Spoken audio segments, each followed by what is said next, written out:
You have no idea the amount of ignorant mess we're about to get into right now.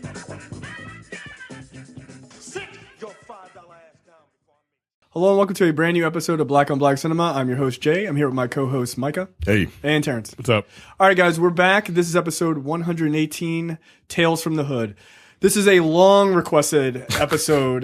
People have been asking us, I would argue probably since the first year we started doing this, to do this movie. So we finally did it. I'm not going to list the people who are starring in this movie. I'll break that down as we go through the film. But what I will say is it's directed by Rusty Cundieff and executive produced by Spike Lee, which I was very surprised to see. I didn't realize that. This is the first time Mike and I have seen this movie. Yeah. And Terrence, you've seen this a number of times. A couple times, yeah. So before we get started, we'll go with our impressions of the film first. Terrence, since you saw it, what are your thoughts? It's been a while since I've actually seen it. Mm-hmm. Well, I've seen it years ago when I was a kid, and then again.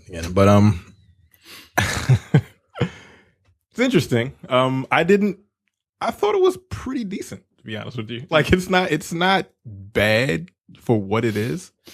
Like it's a black horror movie, and it's decidedly black from the very beginning with the gangbangers in the 90s. That was nice. It was a common thread. Yeah. Like the acting, not the greatest at all. But especially for Rusty. Okay. Yeah.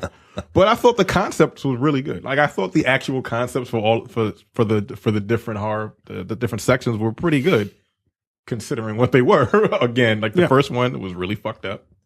Super fucked up, but there's no subtlety in this movie either. None at all. No, I don't think that was the point at all. Right in the skull with a ball-peen hammer. A former Klansman named Duke Metzger. Yeah.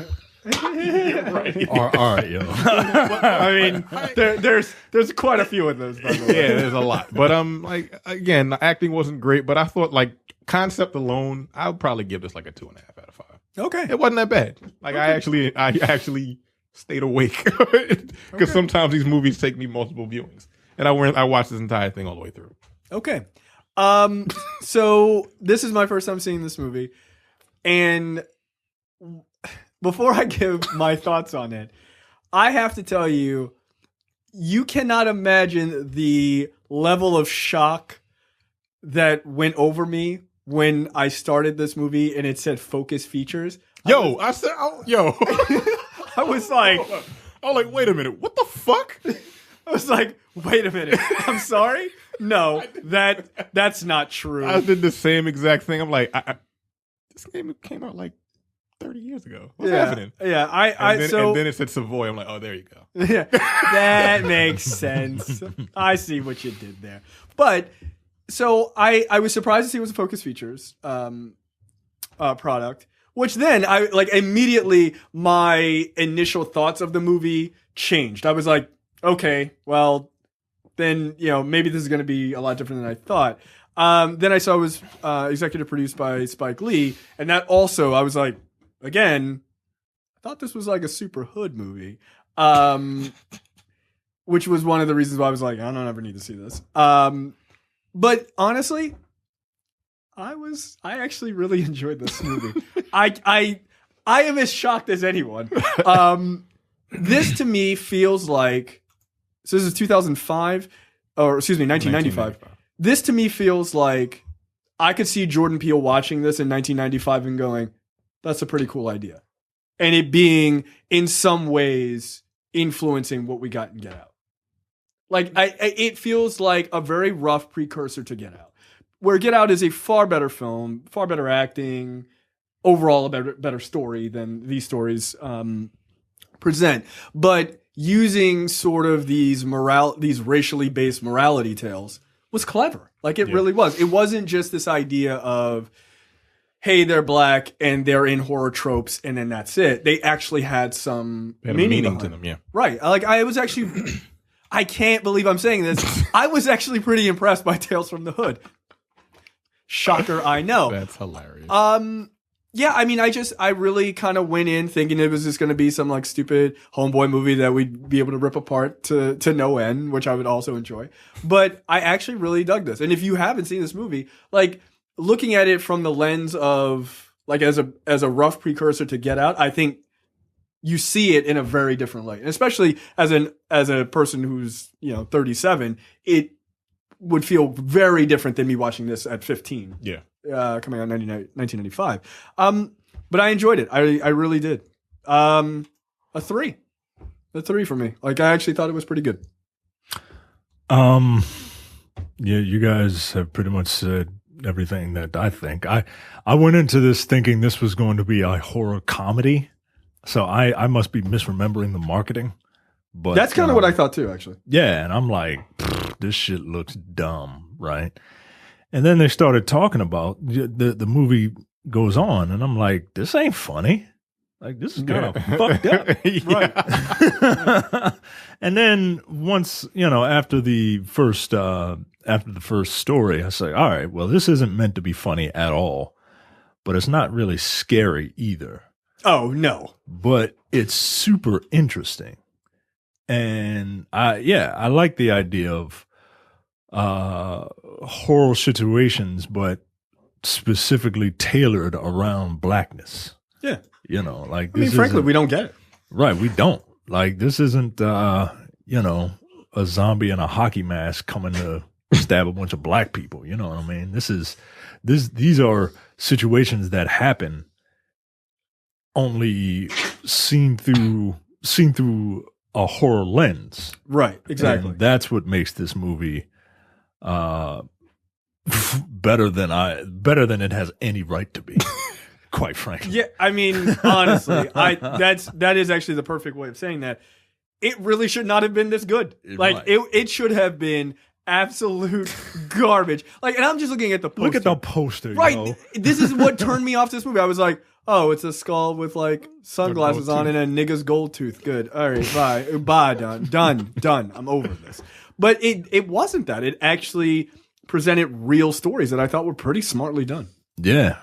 I would probably give it a 2.5. Okay. Just right down the middle. I didn't hate it. I didn't love it. But I did find it very, very interesting. Yeah. Okay. Again, I'm as shocked as anyone. I really am. So the film opens up in South Central LA because, of course, where a trio of drug dealers, Stack, Ball, and Bulldog, played by Joe Torry, aka not Martin Lawrence, from what is it? Def Comedy Jam. DeAndre Bonds, who played Ball, who was Stacy and Dope and the best man, or the Wood. The Wood. And then Bulldog, played by Samuel Monroe Jr., who was the rapist in what's that movie? The Players Club. Remember, he was the one chick's brother, and he's the one who raped the dark skinned chick in the hotel room. Wow. Don't have parties in hotel rooms. More on that in another episode. So the three drug dealers go to Sims' funeral home where they meet a wacky, crazy mortician named Mr. Sims, played by Clarence Williams III. Look, Clarence Williams III is a goddamn genius. He is so over the top in this movie. He was also over the top in Half Baked. He's basically playing the same character, as far as I'm concerned. Maybe he's not even acting. Maybe that's who this guy is. I don't know. I've never seen an interview with him. But they're there because they want to buy drugs from him because he apparently told them that he found a bunch of drugs in an alley and he was going to sell it to them. But he's just an eccentric mortician. What did you guys think of his portrayal? Again, when I saw the trailers for this, I saw this fucking crazy ass dude with this burnt out afro, and I'm just like, yo, this is not funny at all. but it Even works, back in man. 95? Yeah, but it works, man. Like he is over the top. He he's like the crypt keeper. You know what I He mean? is. Yeah. Exactly. And that's why I thought you can't take the crypt keeper seriously. Like the crypt keeper is full of bad puns. Like he wasn't scary, but this dude, you know, there's always a trope that, you know, morticians are always just creeps, right? Like they're just inherently creepy. Anyone that wants to work around dead people is just weird, right? And he pulls this shit off in a very unique way, man. Like I see like a voodoo thing going with him, man. Like he could have been Jericho Drum in a previous life. You know what I mean? That's funny. Like it's I don't know who that is. Jericho Drum is Black Doctor Strange, basically. And he's Haitian. And more on Haitian people in 2 weeks. But yeah, he's really creepy, and he's got like this thing about him. I enjoyed it, man. I enjoyed it. So again, they're there to trade money for drugs. So we have a clip of, so you can get a real sense of Mr. Sims and his attitude and the attitudes of these three drug dealers. So we're gonna play that, and then we'll come right back. The drugs. I found a whole stack of them in the alley. So where they at?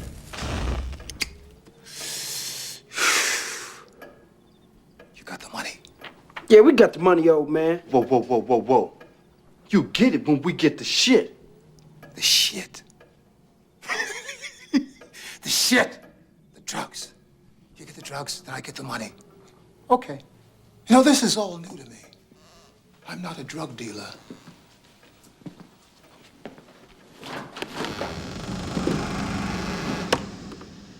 I'm a mortician. The only drugs I know about are those that have to do with the deceased. Yo, man, what kind of drugs do dead people be needing? All kinds. We shoot them real good with embalming fluid, mainly.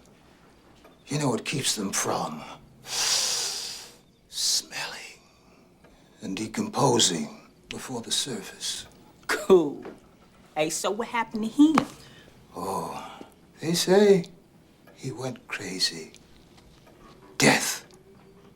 It comes in many strange packages. I'm gonna put it up on the TV here.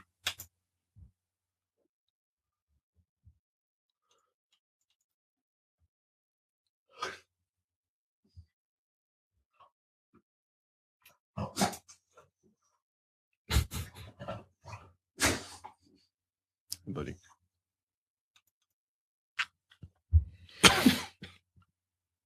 Drugs. I found a whole stack of Oh, sorry, hold on. We'll start over a second.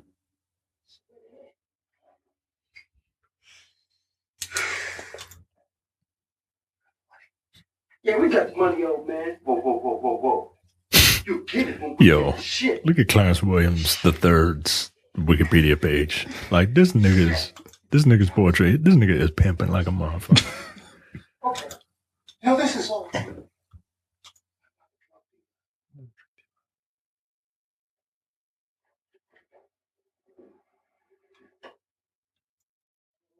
Yo, that picture is amazing. It's fucking awesome, yo. Those that have to do with the deceased. Yo, man, what kind of drugs do dead people be needing? Be needing. We shoot them real good. He was like, This thing was on it. It's like fucking Maxwell and Tiger Johnson or whatever the fuck his name was. Cool. Hey, so what happened to him? They say death. It comes in many strange.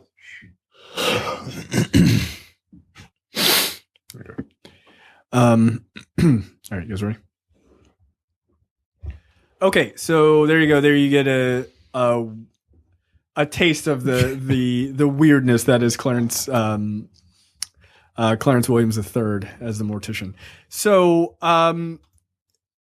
at the end of that clip, you could see where he shows them this body, and so this kicks off. This is how they kick off each of these little vignette stories. So the person in the coffin is Clarence Smith, played by Anthony Griffith, who's a new cop on the force. So this whole vignette is called Road Cop Revelation. So Clarence is this new cop. He's on a ride along to do a routine stop with his partner Newton, played by Michael Massey, who to me is just great value Willem Dafoe. It's exactly what he looks like. Yeah.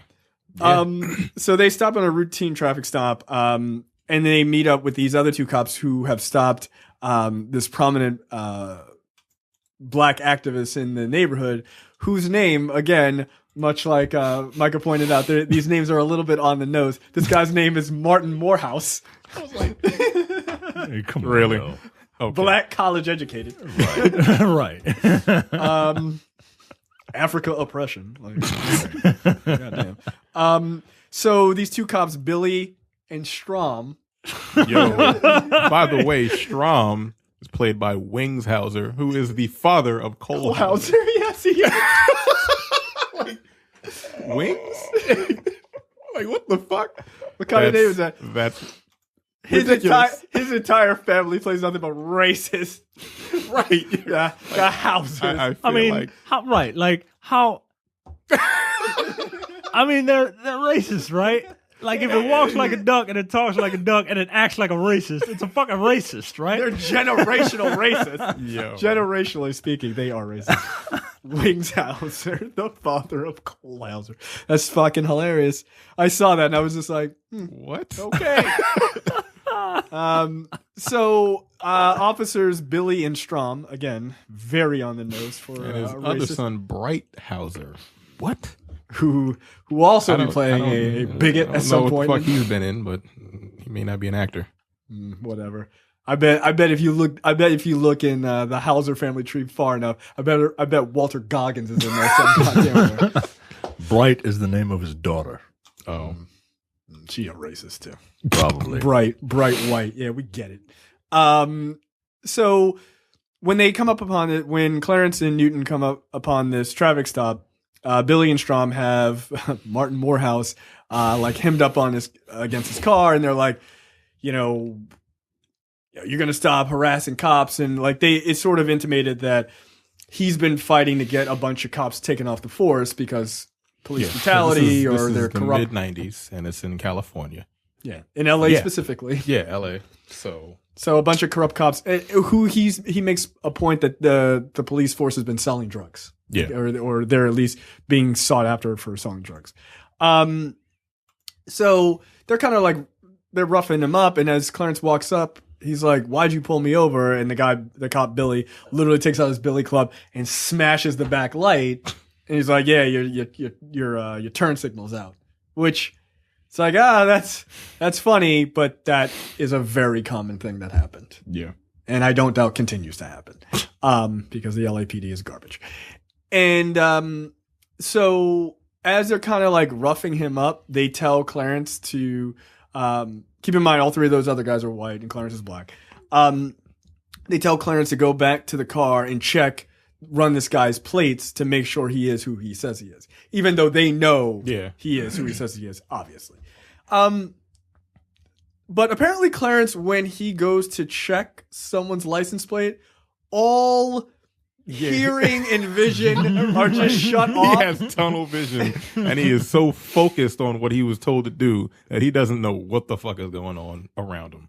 He's a terrible cop. They beat the brakes off of Martin Morehouse. They took his head and threw it through a fucking window. Yo, windshields are not very weak. No, they're No, not. he was just like, That's not how glass works in a car. A okay. head is not supposed to go through it that easily. Sorry.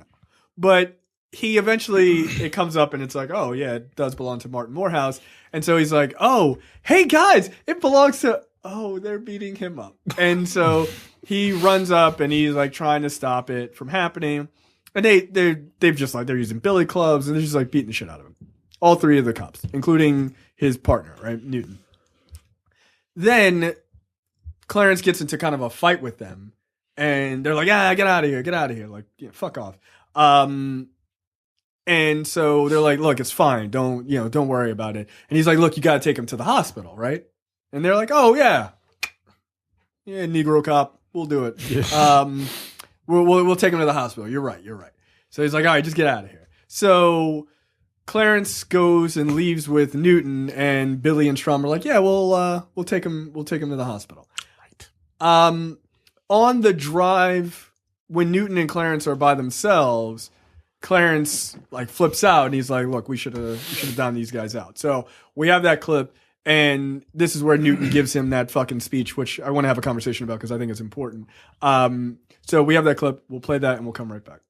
Damn it, we need to report those assholes, Newton.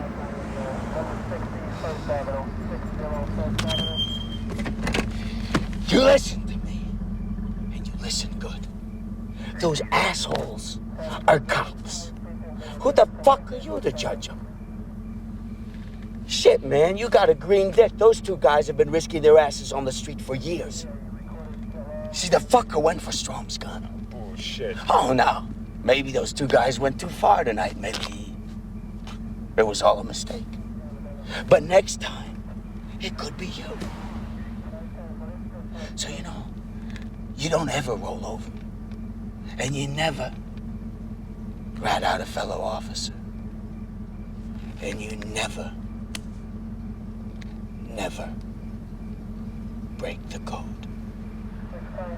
So there you go. You get Newton sort of given the classic cop thing of, there's no, kind of like there's no black or white, there's only blue kind of attitude. Which we all know is not really true when it comes down to it as well, because you're still a nigga. It doesn't matter. But when it comes to covering their ass, they'd rather you be a cop than an actual person. This is to me, this is like the first step in why I actually like this movie, because this is a real issue, right? Black cops, as we've all experienced, are sometimes worse to black people than even white cops are, because they're trying to prove like, no, I'm a cop first, that type of shit. And that whole thin blue line nonsense is also a big thing. And it's a way that good cops get turned into shitty cops and shitty people, all to protect their brothers. Mm-hmm. Right. Which is kind of sad and incredibly irritating all at the same time. Yeah, and this was 22 years ago. Right. I mean, notice the language. He went for his gun. Yep. I was like, right. Oh, okay. That's what they say all the time, isn't it? We don't go for cops' guns. Who's doing that? We're not doing that because we don't want to die. But he went for my gun. He didn't even have arms. He tried. Like, okay. Like that to me is really telling that even in 1995, that was still the language that was used. I'm sure you can go back to the 1970s or even earlier and watch movies, and they would say the same shit. Or reports. You just look at old police reports. He went for Detective O'Leary's gun or some shit that. Hey, well, gotta beat him down now. Like, I don't think he did that. So it's that to me is really sad that hasn't changed, and that those kind of statements being made still work. People are like, yeah, no, definitely black guys. Black people love fried chicken, watermelon, and going for cops' guns. Like these are the three things they love. Like, no, like that whole idea that these things have been used for 20 some odd years and it's still a thing is depressing. But yeah, apparently nothing changes, which is, I guess the moral of this particular story is that things don't change over time. They really don't. So then we get a scene where Billy and Strom are at like some docks or whatever, where they say they're going to take they're going to take him to the hospital. To the hospital. Yeah, right. And they basically drug Martin. They drug him, put more drugs in his trunk. I'm like, I think you're overdoing it. Like, right. They put 2 bricks of cocaine in his trunk. They shoot him up with heroin or cocaine or whatever, and they put it in his pocket. Like, and then they throw him in the river. I'm like, what the fuck was the point? Like, you could have just given him enough to OD. Like, yeah, like they're like, nah, push him in the river, and then ruin his reputation, and then his mom's reputation. Like, all right, like, it was so weird. Like, dog, I get it. Like, I went overboard. That's cool. Like, these black fellas know how to party. That's all I know. Yeah, you just wasted 2 keys of coke, guys. Like, You could have sold that. Like, look, you got the black headache off your back. you're right. So yeah, they drug him. They go overboard. They push his car and him into the fucking river, and he dies. So then we cut to 1 year into the future, where Clarence has now left the police force. He's like, he can't deal with it. He's a drunk I because. thought this was fucking Chris Rock when he first woke up. Like, Oh, really? What the fuck? What are you doing? What are you doing? Why did you? Okay, why did you? Where's your American flag shirt? Oh shit! That was our second episode, I believe. So then 1 year later, Clarence is like a drunkard or whatever. He's walking around. He's walking in his neighborhood, and he sees this big mural of Martin Morehouse, and the mural starts talking to him, saying, "Bring them to me." He starts hearing this in his head, and he's like, "Okay, I'm gonna do it." So then he somehow convinces the 3 cops to meet him at the gravesite, Martin Morehouse's gravesite, for like the 1 year anniversary of them murdering him. And they're like, "All right, whatever. Like, you're drunk and stupid, so whatever. If this will get you to shut the fuck up, it's fine. We'll do it." And that was mistake number 1. And so then they go to the gravesite, and Strom is like, "Yeah, I'm just gonna," because Strom is like a dirtbag piece of shit. He's like, "I'm just gonna piss on Martin Morehouse's grave." I'm like, nigga, what is wrong with you? like, you guys killed him, right? Like, he didn't do anything to you. Right. Like, He literally didn't do anything wrong. Yeah, at all. And you threw him in a river after beating him half to death. And then you're going to go and piss on his grave. That's cool. Okay. White. Yeah. It's mighty white of you, Strom. Again, that name, really on the nose. So he pisses on his grave. Then he makes Billy come and piss on his grave too, because Billy was like, "Nah, dog, that don't." Like, come on, man. Jesus Christ. We won, for fuck's sakes. We already killed him. Hey, why don't you ask your son Cole Hauser to do it? Let's go catch some niggas. Like, oh, come on. I'm gonna piss on this nigga's grave. Like, all right, yo. God damn. Like, there's something, there's disrespectful shit, and then there's things that are just like, oh, all right. Come on. You uncouth motherfucker. Like, Jesus, man. I'm going to take a piss. Like, I ain't gotta pee right now, bro. Yeah, Billy's like, "Dude, I just peed earlier. It's fine. He's fine." like, "Come over here and take a piss on his grave." I'm like, stop nigga, that's gay. like, what are you like? No, dude, I'm not. I don't need. I to do said, that. take your dick out for white America right now. Like, I don't want to do that. No, I'm okay. I'm fine. I'm fine. You be alone. Like, Jesus Christ. Stop harassing me. It's pulling at my pants.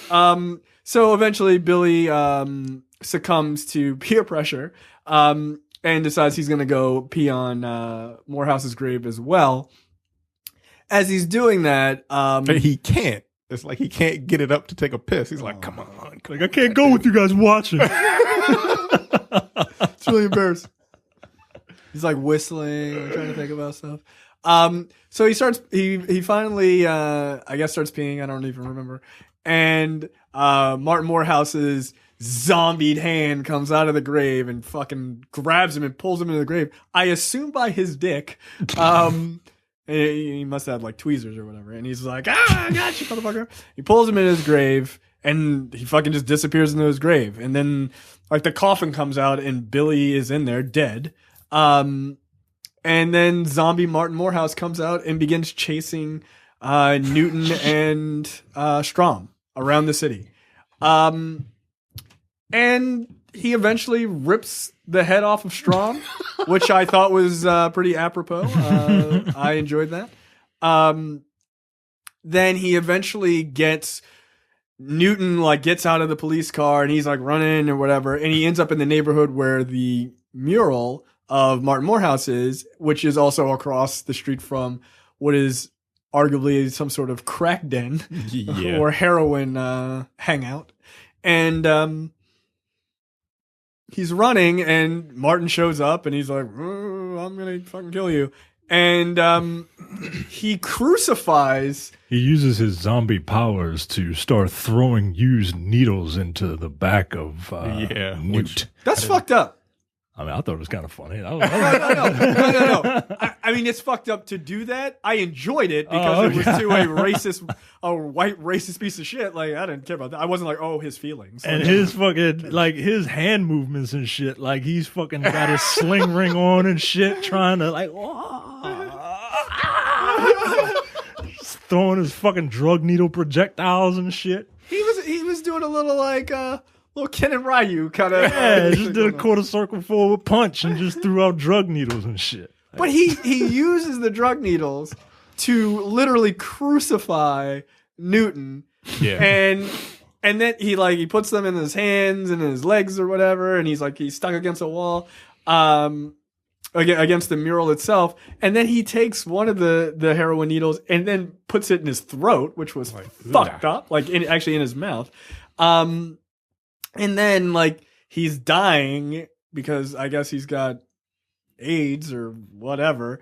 By the way, I thought it was interesting. All the black people were just like, right. Did they see him? Right. They were just so cracked out they didn't give a fuck. Yeah. I'd like to think they were stone sober. And they were just like. They were of sound body and mind. Yeah. They're just like. It's like, you know what? Go ahead, Martin Luther Morehouse. This one. That's a cop. Fuck it. Oh, yeah.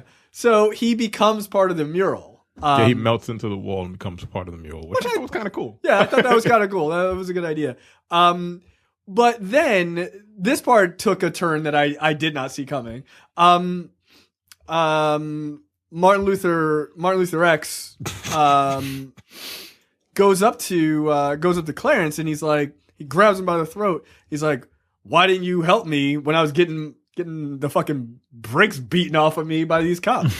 And he's like, "Oh, I'm sorry." It's like, "Should have been there for your brother, nigga." Yeah, and he choked him out. He choked him out. And then when he woke up, he was crazy. He was in a mental institution. Yeah, and he... oh, well then. Yeah, and thus ends that morality tale of, you got to be your brother's keeper, I guess. I guess that's the whole point. Say something. Yeah. And much. Also... fuck cops. I mean, yeah. I didn't really need everything comes full circle. I didn't really need a morality tale to tell me what I already believe, but yeah, no. But I thought that was kind of interesting. Not just that the cops were pieces of shit, and they were, but because he didn't do enough, he allowed didn't give any forgiveness. He was like, "Nah, nigga, fuck you. You ain't help. You were too busy." With fucking blinders on as they were throwing my head through a fucking window. And then you also trusted those shitty white cops to take me to the hospital. Hospital, right. No. I'd have been like, no, I'll take him. Fuck that. Fuck you guys. Get out of here. I like that commentary, though, because, all these shootings by these cops nowadays, and we plead for other officers to fucking be men and step forward and say something. You know what I mean? And none of them do.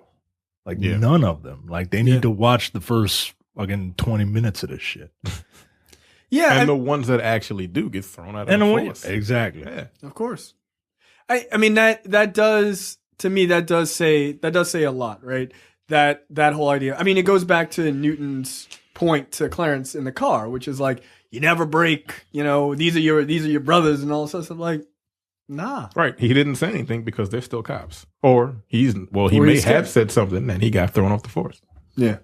We don't know what happened within that year. Yeah. Clearly it wasn't enough for Martin Morehouse, because he was like, I will doom you to a life of insanity, which is fine. What did you guys think of, did the horror aspect work in that one for you? Him showing up and just being the zombie and chasing them all around? I thought it was kind of corny. No, this is not a scary movie at all. No, it's not. That's why I watched it. Boy. The makeup was about as good as the Spawn movie, which I thought was hilarious because he looked like Spawn. Yeah, I did not think it was that good. No. But no. Again, the horror aspect didn't really do much, but the fact that these stories were told in a horror setting I thought it was really good. It was really cool. You know, the funny thing is, the horror to me of this is the horror of being Martin Morehouse. Like, being pulled over by cops and being treated that way, and then there's nobody to save you. That, to me, is actually the more terrifying part than the fucking zombie shit. Like, that's just silly. But like, if a cop did that to me, I wish I could come back as a zombie and shoot drug needles into their asses. Yes. That would be cool. I'd enjoy being able to do that. Yeah, that's right. Also, in the realm of zombie powers, I didn't know they could do that. he apparently moves really fast. Yeah, and has telekinesis. And telekinesis, yeah. He's like All right. fucking Magneto. He's the smartest zombie Professor ever. X. He's the Jean Grey of zombies. Yeah. That's incredible. Yeah, I feel like black horror movies were just like, fuck the rules. Like, there are no rules. These are our rules. Yeah, you know what? Zombies are made up. That means I can make up whatever the fuck powers I want them to have. I mean, Like FUBU. For us, by. these zombies are for us, by us. So that thus ends the first of these stories, right? Then we get a scene back. They pull out of the story and they go back to the Sims funeral home, and Stackball and Bulldog think Mr. Sims is crazy after hearing that story, understandably. After they look at the second casket, Mr. Sims tells them about a boy named Walter, and the body in the casket is all like twisted and Well, we don't know that until the end. Oh, sorry. Until the end of the Spoiler alert for 1995. So thus begins the second story, which is called Boys Do Get Bruised. So it opens with Walter Johnson, played by Brandon Hammond, is a quiet and sensitive boy who shows up at school one day with bruises on his cheek and eye. Now, you might recognize Brandon Hammond because he was the kid from Soul Food. Yeah. Who was like, y'all always fighting. Why don't y'all deep fry 2 more whole catfish? Bring Sunday dinner back. Oh, I like that. Oh, He's a great meme. So Walter has a caring teacher named Richard Garvey. I guess is like Marcus Garvey. Really? I was nigga. trying to figure out who the Richard was in this portmanteau of famous black people names. Yeah, it's gotta be Marcus Garvey. Well, no, yeah, Marcus Garvey, but who's the Richard, right? Because Oh, yeah, Martin mixing- Morehouse. mixing names together. Yeah. I don't know. Richard Round. I'm about to say Shaft. I mean, maybe. I mean, he doesn't punch like Shaft. I can tell you that. No, not at all. His fight coordination is not great, guys. I have to say. So his teacher, played by Rusty Cundieff, who obviously directed the film, notices these bruises and asks Walter, like, what happened? Like, did you fall? You know, somebody beating on you? Is a kid in school doing it or what have you? Well, no, let's back up a little bit. Because he goes to class and they're like, hey, say hi to Martin, whatever his name is. And then, like, right after that scene, he's in the schoolyard and they just gets in a fight. I was like, Yeah. what the fuck happened We don't like- between then and there? Like, what did he do? Oh, he's Like- a new kid, and I guess they're trying to test him. Is that we what- don't like new kids. We're Yeah, old. well- We don't like change. Yeah, they're Don't like change. I guess. they're like yeah, they autistic. start pushing like him around. autistic kids. They're just like, no. And then they just push him to the ground and start punching him. Like, that seems highly, it's like, that seems wrong. to Fight me. back, Like, Walter. what the fuck? But then he goes to the doctor, and that's what he noticed. Oh, the bruise right, on right, his right, eyes. right. And I'm like, did you get hit by the kid? It's like, yeah, nigga, I was getting my ass kicked when you showed up. They were stomping me with Timberland boots on. So, like, he could have just said, yeah. And it was very weird. Like, so they weren't punching you? I was just out there looking at you getting punched in the face. And it was a very, very terrible way to break up a fight. Because he breaks it up and then he's like, let's go to the office. I'm like, what kind of teacher are you? Like, he just got stomped out. Help him. Help him. This was a very strange sequence of events that I feel like- I did not like at all. They bothered me a little bit. Terrence is like, that is not how you jump a kid. Let me show you how you jump. But jumped a kid. Did you ever get jumped? Yes. I believe that. Yeah, I do too. The fuck? There's something about you that I feel like. A lot of people would want to kick I feel the like shit a out gang you. of niggas want to beat your ass sometimes. I don't even understand why. Well, I'm sure you didn't when they were jumping you. Not. I'm from New York. Stop. Oh, that might have been it. I think was that it here? was it. Yeah, it was. Yeah, that's probably why. Yeah, was they were around like, the time. you're from a foreign land. Yeah, I Like, was him. Niggas from Baltimore. I was the new kid. Niggas from Baltimore have gigantic chips on their shoulders, and when they For find no out, goddamn and when reason. they find out that somebody's from New York, it's just like, what the fuck are you doing, yo? I'm like, I'm just here to learn. Like, what, About to learn what these boots say underneath. Fuck out of here. Timberland. oh man, I had to pay attention. So yeah, A few pairs. look, you can't stomp. As I've learned, you can't stomp somebody with a pair of Yeezys on. You have to stomp them with Timberlands on. So Walter claims, like, when they look at his eye and they see these bruises, the nurse is like, these bruises are old. Yeah, I'm like, I was like, okay. You're a school Dr. nurse. Quinn. Yeah, I was like, you're a school nurse. Why are you lying? You don't know where the fuck these bruises come from. I mean, they from last week. I don't know. I don't remember. So Walter claims that he was attacked by a monster because he's a liar. A few days later, he again shows up with bruises on his arm. We get a scene where Walter, like, from Walter's perspective in his bedroom, like, he sees like this monster like banging on the door, and there's like this light and growling and everything. His behind room him. is full of shit, man. Like, did you see? Like, his room has a lot of shit in it. Oh yeah. Yeah, like production just kind of went crazy. They were like, "Hey, this is what a kid's room looks like." I'm like, my room ain't never had that much shit in it. like there's no They bare got like walls. voodoo dolls in there. Like, what is going on with this? I mean, it kind of makes sense. Does It doesn't make sense, but I get the voodoo dolls in this story. I guess he's got like a black minstrel doll in there too. I'm like, what is this? It's not a child's bedroom. This is very weird. Look, you don't know. Okay. Stop judging that kid. Oh. So Needs as many obstacles as he can in front of him. Before fucking Dag the monster comes in. spoiler alert. He's making the same crying face from Soul Food. The exact same one. Just fry some goddamn catfish, please. So hungry. It's Sunday. Y'all man. keep microwaving shit. Grandma ain't do that. Big Mama wouldn't have done that.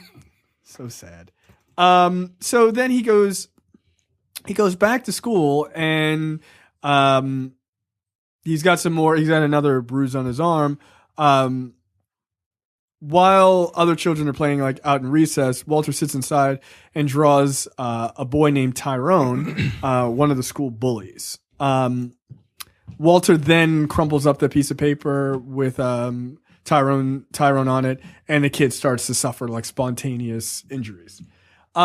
Which to me lets me know that Walter has the same power as the characters from Scanners. Like, was basically his whole thing. Later that night, Marcus Garvey comes to Walter's home to take him back to Africa, I assume. And he meets Walter's mother, Sissy. That is the blackest nickname of all time. Played by Paula Jai Parker. Thumbs up to that. Talks to her about like, oh, your son's being abused, and he says it's a monster. And Sissy's like, yeah, she comes to the door like she just got out the shower. I was like, I'm all right with that. all right. I mean, what's the problem? There is no problem. I just wanted to bring that to the front of this I conversation. mean, is that a relevant bit of conversation? Yes, It's relevant to you. it is very relevant. Paula Jai Parker's fine as shit, man. Yeah. She has always been fine. She got that big old piranha plant mouth. You're a terrible person. Hey, man, I like it. She does it. Wow, she does. So Yes. so after being finally let into the house, and he's talking to her about this monster. So she's like, look, you need to stop making shit up. Basically, Walter's just clumsy. That's how he's getting all these bruises, right? So then Sissy has a boyfriend, Karl, played by David Alan Grier, who I would argue is one of the most underrated Actors. or black like comedic actors. I mean, obviously this role is not comedic at all, but I feel like he was like super underrated. I even feel like he was underrated on In Living Color as well, because everybody concentrated on the Wayans and a theater. Wasn't he a theater actor? Or yeah, he was straight comedian. I think he is a trained thespian. Yeah, he's a good actor. Yeah, he just is. Like he really is, and he's funny, yo. Like yeah, he is. Like I think he's gotten funnier as he's gotten older. Actually, people he gets overshadowed because he's usually like the sidekick or something like that. That's what I'm saying. Like on In Living Color, like people don't really give him a lot of people don't give him a lot of credit. I don't think. Yeah, like and like the Carmichael show, like he's fucking hysterical in the Carmichael he's show. He's a fucking asshole on that show. He was so good. I'm sad that show got canceled. Actually, he was absolutely like he was easily the funniest character. I thought. Yeah, man. Although Michael Carmichael was pretty hilarious and like just in his I don't really give a fuck. I'm just gonna challenge whatever you say kind of attitude. But I think he also did writing on the show too. Yeah, he was on Broadway. Yeah, okay. Yeah, I believe it. Like. Yeah, like he is a really super underrated actor. So you come to find out that Karl is actually the monster that Walter is talking about, because Walter seen David Alan Grier's character has the word monster on a tattoo on his arm, and so he then decides like look, you know, you bring this teacher here or whatever, like. Mr. Marcus Garvey, he leaves, but then he sees Sissy getting abused through the window, which was terribly convenient and incredibly well backlit from the street that he could see that. Like, and they're beating. Like, was it upstairs? Yeah, he was in the room by then. Okay, yeah. Right. And so then he's like, so Mr. Garvey like goes back to the house and he like tries to get in. Meanwhile, at that point, David Alan Grier is just. He ninja punched the kid. He was like, yeah, with a fucking palm fist, man. Like, god damn. Yeah. Multiple times. I'm like, why is this nigga, he fucking know karate? Yeah. I was like, between the zombie with the lion. Yeah. Like, and Mike fucking David Alan Grier doing the 100 hand slap and shit. punch. Ah. Yeah. So after he, you know, fucking palm fist that little kid in the face, and then he starts beating on the mom. Yeah, and then Marcus Garvey comes in. He tries to come in. I thought he was going to break the door down, but I guess I guess all the wind resistance from those baggy ass clothes slowed him down. So when he got to the door, he was just like. Open up! Hey guys, what's up? So we actually have the clip when he finally comes into the kitchen and he starts fighting. He starts fighting with Karl. Karl easily bests him. Like he's just like a swing and a miss. Like it was just terrible. But then we see Walter and what he can do using his powers against. David Alan Grier's character. So we have that clip. We'll play that and then we'll come right back. Get up! No! I'm not doing this yet! Come here! Come here! What you gonna do? Let me go!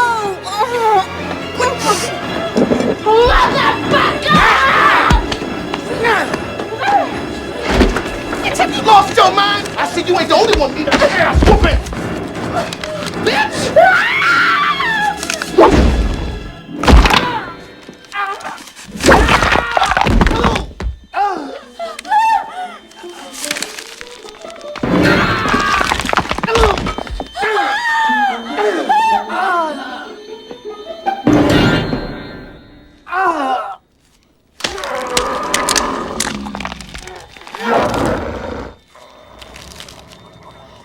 This shit ain't over yet, bitch. So there you go. Poor David Alan Grier getting beaten up by a drawing. So that shit was fucking wild, man. It was pretty creepy, like crazy body horror kind of stuff. A little David Cronenberg esque.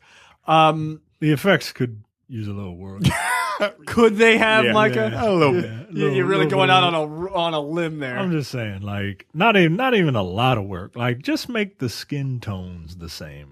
Yeah, that's a real problem. Like Play-Doh. Yeah, man. Like, Kind of disgusting. I have to say though, I would have liked to see this become a. This could have been an interesting franchise. Like you could redo, like you don't have to redo it, but just make a Tales from the Hood 2. Same idea of these like racial morality kind of stories. I would rather it be a series. Oh, just like a television series. Yeah, I'd take that. Half hour. You get one of these skits. Yeah, it's not bad. I mean, it's Tales from the Crypt. yeah, Yeah. like Black or folks. like Tales by a Crypt or a Blood, whatever. Like, it's fine. Nigga. Just saying. God, we really got to start putting subtitles on these shows.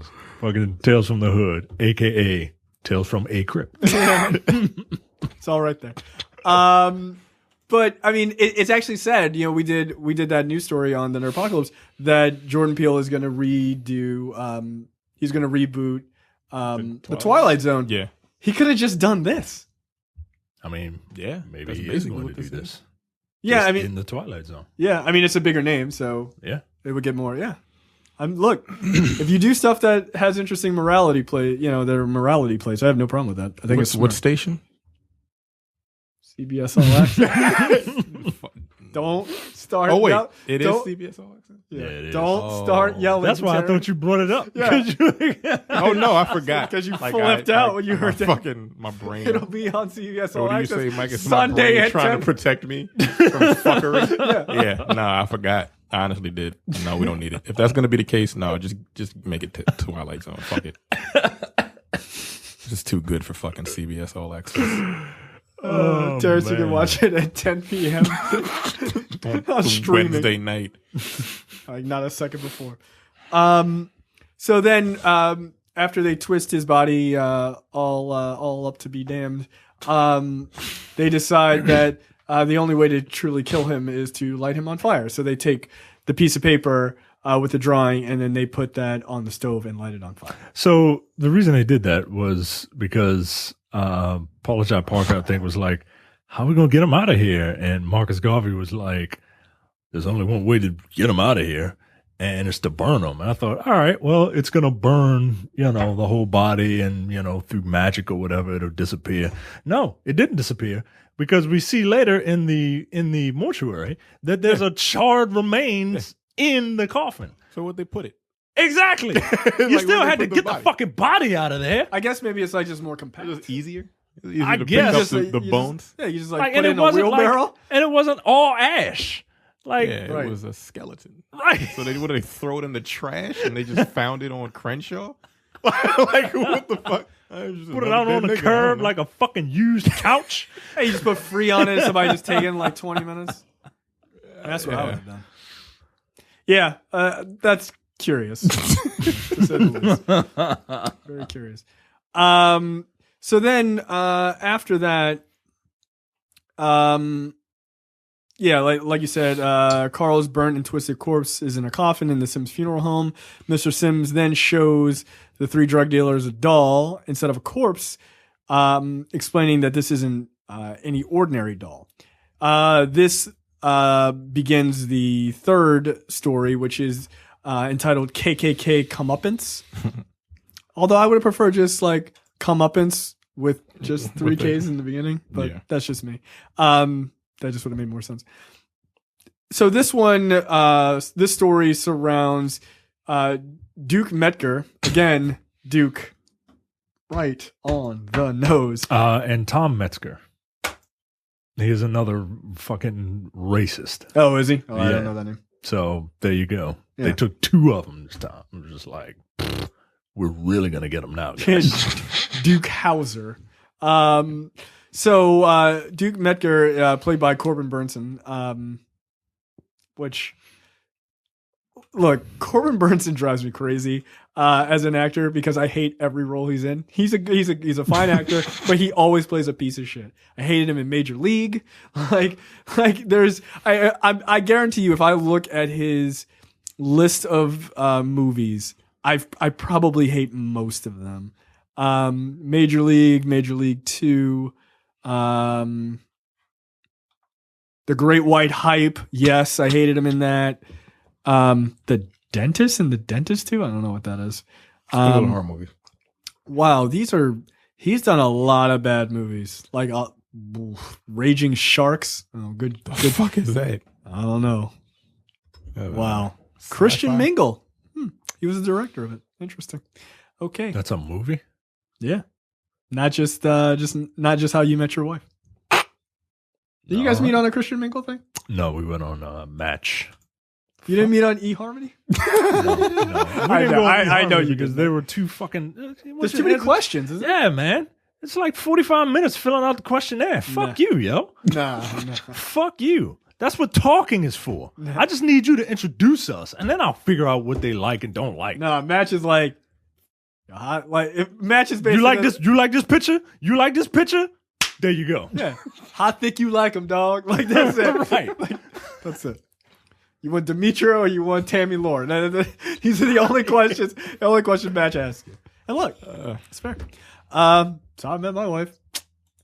Worked out for me. Although I met her in real life before that, actually. So this one is about David Duke, and he is an obnoxious, racist Southern senator. This all seems very redundant. And a former member of the KKK, who is now running for office, and he's filming a campaign commercial, but outside of his home, which he lives in a old plantation house, because of course he does. Jewish and African American groups have teamed up to protest against Medgar for being a racist and a former Klansman, and for setting up his office in this old plantation. Yeah, I don't understand how people like David Duke have been able to run for office. Like, shouldn't that be one of the things, like, as a law? Like, if you were in the KKK, sorry. Look who's president. Yeah, I mean, you're right. This country is all kinds of fucked up. The country's not racist. Okay. Is that fucking Will Smith meme? What are you talking about? Yeah. Yes, it is. It's just like Will Smith standing next to an American flag.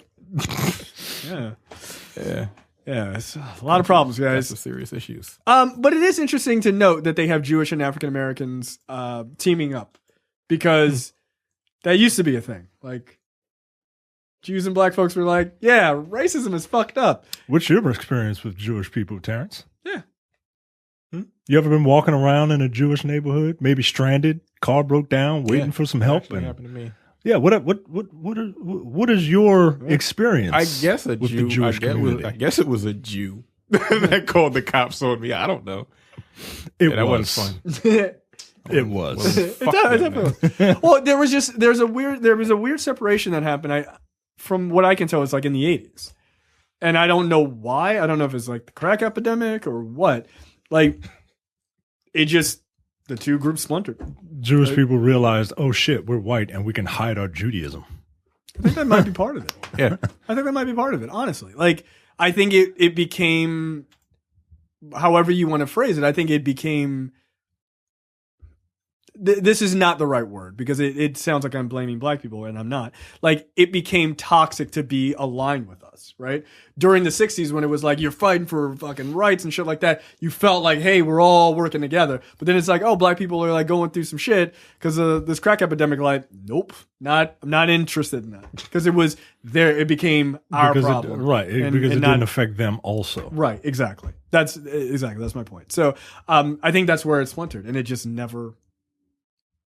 I mean, you can kind of see, like, it's trying to come back now, because it's like, oh, Nazis. Oh, now you guys want to come back. All right. Oh, okay. We're back to, we're friends again? Oh, okay, cool. Right. Like, right? Us yeah, guys? let's go punch Richard Spencer in the face, which is fine and good. I think we all should come together on that. But, what's gonna happen after that? Yeah. I feel like we need, like, a black Jewish president. Like to heal to heal the divide. Like Mr. Bojangles. Lenny Kravitz. There you go. That guy doesn't wear deodorant. He's not bringing anybody together. Oh, yeah. You're pushing people apart. Nah. Yeah. I'm natural. That's unacceptable. You stink. That's what you do. So we see Duke with his black image maker assistant Rhodey, played by Roger Smith, who is also in Dope. Roger Guinevere Smith. Yeah. Guinevere. Or is Gwen something? Isn't that his middle name? Yeah, something stuff with a G. It's not Guinevere. Yeah, I was like, she's not part of the Knights of the Round. Yeah, I was like, that's King Arthur's wife, dog. Like, what are you talking about? It's something like that. It's fucking MacGyver. I don't know. Yeah, but it's not Guinevere. Guinevere. Guinevere? Yeah. I think you pronounced that shit wrong. That's just Guinevere. Yo, your name Roger Guinevere, my nigga. That doesn't seem correct. So Rhodey is trying to help him remake his image, you know, and I assume this is this like all these other like black is this an Omarosa situation, like trying to soften this is a diamond and silk. He's got those two dumb broads. Well, I mean, I hate them, by the way. Like, I would push both of them down a flight of stairs. I mean, I wouldn't be sad if they died, but no, this guy is more like I think he doesn't care either way. He seems like the type of guy that just wants money. Like, because he has that one moment where he's just and I have that clip, but and he's just like, maybe you need to slow your roll, white man. Yeah, but then at the same time, the white man reminds him that he's getting paid $10,000 a week. So it's like, shut up. I might have to do a little soft shit. It's a lot of money, dude. It's a lot of money. I can help a lot of my people with that $10,000 a week. Is a lot of money. Yes, it is. That's like $520,000 a year. That's like almost as much as Mary J. Blige's ex-husband is getting. He's getting $10,000 a week. Yo, he's getting like 30 a month. He's getting like $40,000 a month, and wants more. Yo, how is he supposed to live his lifestyle? How? Oh, I can't get a job. I can't get a job because she's writing songs about me, and everybody knows they're about me, and it's defaming my reputation. So give me more money. Nigga, I'd be like, nigga, fuck if you. I was the judge, I'd be like, you know what? The 30 that you getting is going. Fuck off. Like, I wouldn't even give him that. Like, how? $30,000 a month. If I was prenup, fuck that. Sorry. I don't trust you. Here's my question. Mary J. Blige, you're rich. You don't know anybody who could just like... Yo, that's a lot of fucking money. That's a lot. I feel like Mary J. Blige has enough money to call OJ, figure out who the fuck he hired. That nigga gotta go, dude. Like, get the fuck out of here, man. All because he cheated on her with her what mistress. The fuck, yo? Yo, that makes me mad, yo. That's what I'm saying. I cannot. That's what I'm saying, dude. And I don't approve of that. I don't approve of that shit. One, I don't think anybody should be getting paid to not be around. That doesn't make sense to me. No. But if you cheat, you definitely don't get money. You forfeited, nigga. How did he win? I have no idea. I have no idea. It's because Don't she's let me be a judge. Don't ever let me be a judge. I don't think that'll be a problem. Yo. Are you kidding me? I go back to fucking school to be a judge, yo. Just to fucking balance this shit out. And that's unacceptable, yo. This nigga getting $30,000 a month for cheating on his wife. Why would you not? At that point, why would you not? So wait, I get to live my life, but then I gotta I can't have sex with whoever I want. But if I fuck some other chick, I get $30,000 a month, and I still get to do whatever I want. Yeah, I'm gonna go ahead and cheat. Like, of course he's going to.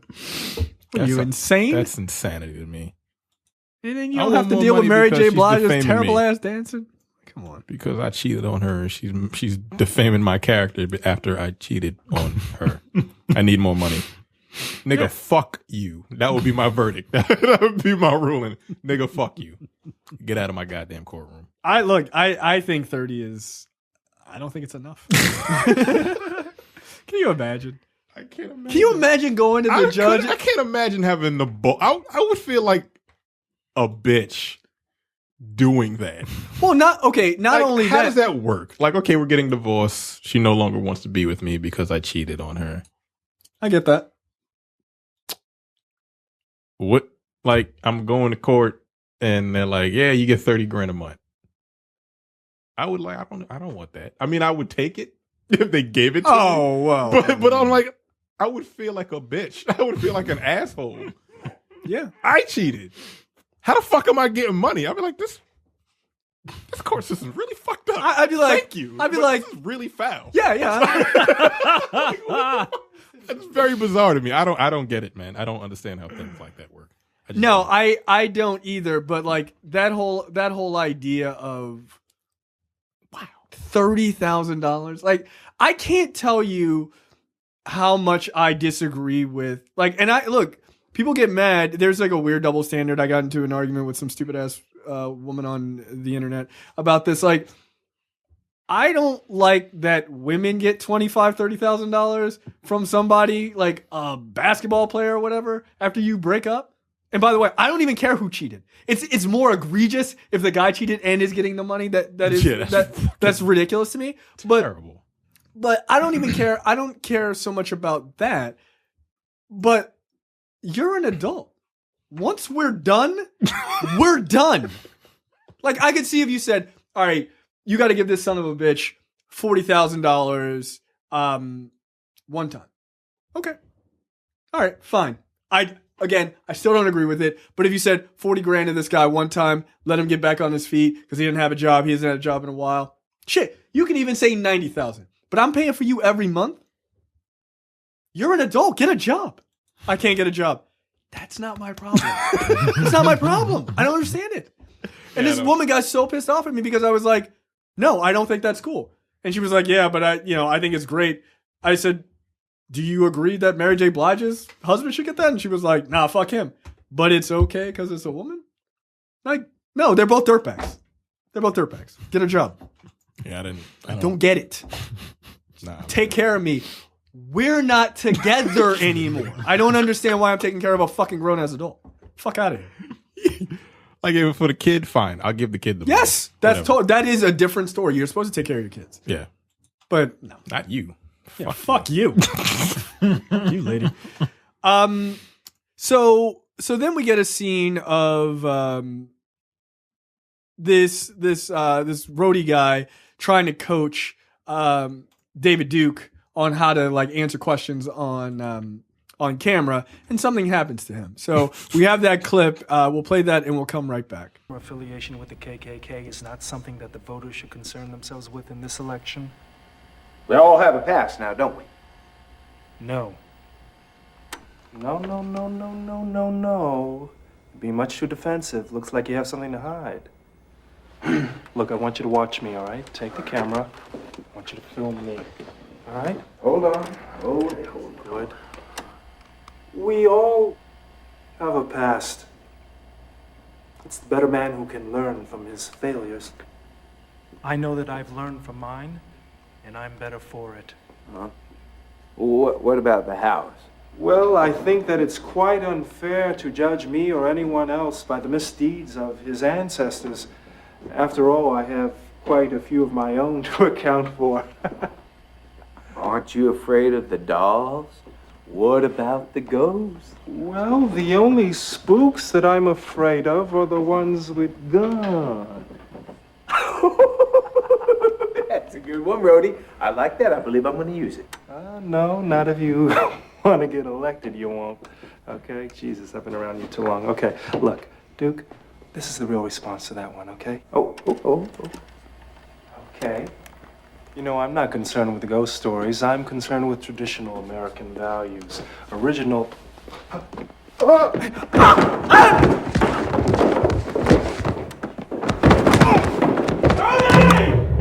Okay, so there you go. You get to see Rhodey get killed. That felt pretty good. I was fine with it. Don't try to help out white racists. Yeah, you'll die.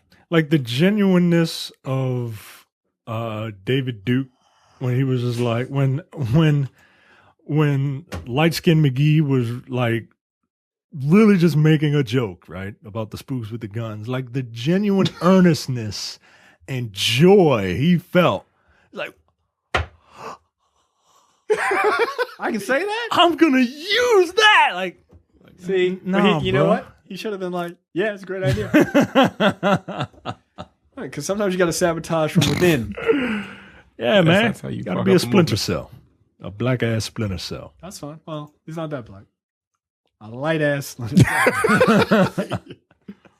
a lot of making up to do. Can't trust him. Fucking wavy ass hair, man. You better get the fuck out of here with that shit. So, if you look at that scene where Rhodey tripped and fell down the stairs and died, there was a little doll there. And earlier on, this like crazy country guy was like, "Hey, the dolls are gonna get you. The house is haunted with these dolls that have the souls of previously tortured slaves, and they're gonna get you for being in their house." And there's this big painting of this old black woman holding these old slave dolls, and they're all surrounded. Bizarre mural. Yeah, dude. I'd be like, I don't want to live in this house. Right. Like, I don't believe in ghosts, but I'd be like, you have to paint over that. Like, you're making me incredibly uncomfortable. Yeah, I didn't like it. He's like, I'm going to paint over this after I win the election. I'd be like, I'm going to paint over it right after these messages. Like, okay, let's get this done. No, I'm not. I'm not living in any house that has a mural of like creepy slave era anything. Like, that's just, it's not a thing. Oh, that's just stupid. Yeah, like what are you doing? Was the shit made by built on an ancient Indian burial ground too? What are you doing? Fuck. Look, all tortured slaves and Indian burial grounds are the exact place people should never be at all. Yeah, those houses are haunted. Like right across the street from Nope. Would you live in an old plantation house? No. Maybe. Depends on how big it is. If it's in Atlanta and it costs $30. See, because I don't have a problem living in a plantation house, but I do have a problem being seen doing yard work. What? Like I don't want. Like if I live in a plantation house, like you got to keep. You don't want to be the nigga. And you don't want to exactly. Be the slave, I don't want to. I don't like the look. I don't like the look of me going out there that makes total doing sense. that fucking yard work. It makes total sense. I have no problem with it. A white guy to do your yard No, work? you hire all white people to do it. I would not hire Latinos. No, fuck that. And that's a double-edged sword, right? Because I would want to employ. I would want to employ people of color. Not for that job. But I don't want to pay white people to do it, to cut the lawn. You know what I mean? Nah. Sometimes it is worth paying the white man for his own shame. Like I would pay the money. I would call. I'd be like, "Do you have a lawn service?" They'd be like, "Yes, we do." And I'd say, "Okay, this is going to sound insensitive. How many of your workers are white?" And if they said none of them, I would hang up. And I would call another one until I found one, and I would only want look. I can tell you this 100%. This is no bullshit. If I ever had enough money for a live-in maid, I never will, unless you guys really start subscribing to this YouTube channel. If I had a live-in maid, they would be white, and I want them to be an old white person, so old that they remember when they had it better than black people. That I want them to know that in their heart of hearts, and I want them to scrub pots that I make dirty. That's what I want. I don't think that's unfair to say. I think that's very real. And I'm not kidding. I'm laughing, but I'm laughing to stop from crying. I would hire only old white people. I would. Fuck that. No. You can't work for me unless you're 60 plus years and white. Sorry. I'm not hiring old black people to do it. No. No, I wouldn't. I wouldn't. You know what? I'd pay them to put their feet up and watch old white people cook and clean for me. Nah, fuck that. Sit down, grandma. You good. Get Becky's grandmother. Get to work. So y'all wouldn't live in a plantation house? I'd buy the property. And then I would have a big, grand event, and I'd blow it up. Sure. I'd burn it to the fucking ground. You know how they used to have like picnics to watch like black people get lynched and shit? Guess what? We're having a picnic. Watch me burn this plantation ground to the fucking ground. I hope it's called Robert E. Lee Boulevard or whatever. The closer to those connections that I can destroy, yes, I absolutely would. I told you that's my goal. Like, is to be a billionaire, not just because like having money would be fun, but just to be petty. Just to be petty. Fuck I it. would probably do that, but I wouldn't live in one. No. Absolutely not. No. They have those huge plantation houses in the South. If I was Jeff Bezos of Amazon, I'd buy all of them and destroy them. Fuck you. What are you going to do? That's our heritage. Well, your heritage is getting burned to the ground. Yeah, Like, well, fuck you. Now keep buying these books, motherfucker, on the internet. Fuck you. I just like the houses. Nah, I don't fuck even fuck that. about the. I don't even fuck about the heritage. Like I understand that, but Yeah, like, I do too. I Fuck like that big heritage. houses. You know what I mean? I figure my black ass is sitting in there, sitting pretty. Essentially, is taking a sweet tea. Is taking a dump over that fucking legacy. I mean, that's true. Also blowing it up. With I'd rather just blow it up. No, I'd rather set it on fire. I don't want to blow it up. I want it to burn I'd rather paint. Yeah, I'd slowly. I'd rather paint the bitch black. Now that's a good idea. I can stand behind that. completely black. Just a black house. All black everything. Like a massive eyesore. Just drive past the house and like, what the fuck is that? Is that haunted? It's a black No, house, just like- a black fella lives No, there now. it is haunted, but it's just black. It's a haunted black ass house. Just a black house, and you just have nothing but your black family members just living there all the time. Oh, black cars parked in the Oh, driveway. yeah, you can't even drive up to the house unless you're in a black Uber or if you have a black Hey, I got the car part down. All I need now is just to paint my house black. car. Yeah, but you live in a townhouse. Yeah, we live in a townhouse. That's brick. It's not really gonna work. It's just a one black townhouse. Yo, look at Like, these. fuck y'all. Yo, look, just Google image black house. Like that shit is fucking. It looks ridiculous. Don't paint your house all black. It's ridiculous. Nope, I'm doing it. I'm doing it. Fuck that. I'm doing it. It's something that needs to be Yo, done. these houses look fucking insane. Insane. Now, these future houses that are all black, this is like where Batman lives. Like, these are pretty cool. Nah, I want a nice, They should paint the White House black. old fashioned antebellum South fucking house painted black. Yo, look at this shit. That looks That's crazy looking. That looks ridiculous. It's like the Addams family lives there. Like, no, you can't do that. No, see, this house looks insane. It looks insane, all black. I don't want an all white house either. This doesn't look that bad.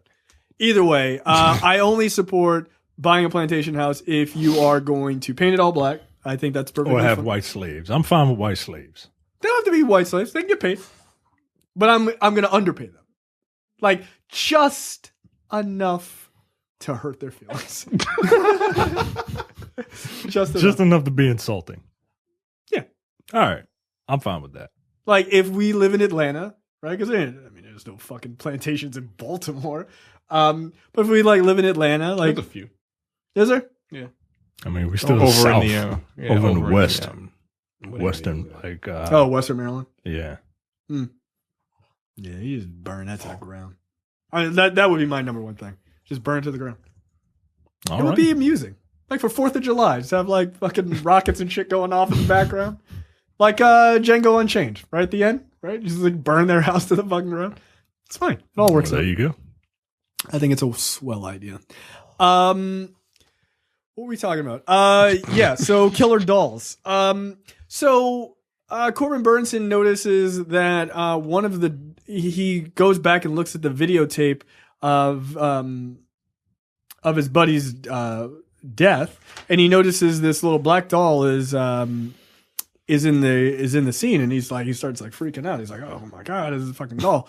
And he goes and he looks at the mural, and the old woman holding the doll, and there's all these other dolls surrounding her. The one that she was holding is gone.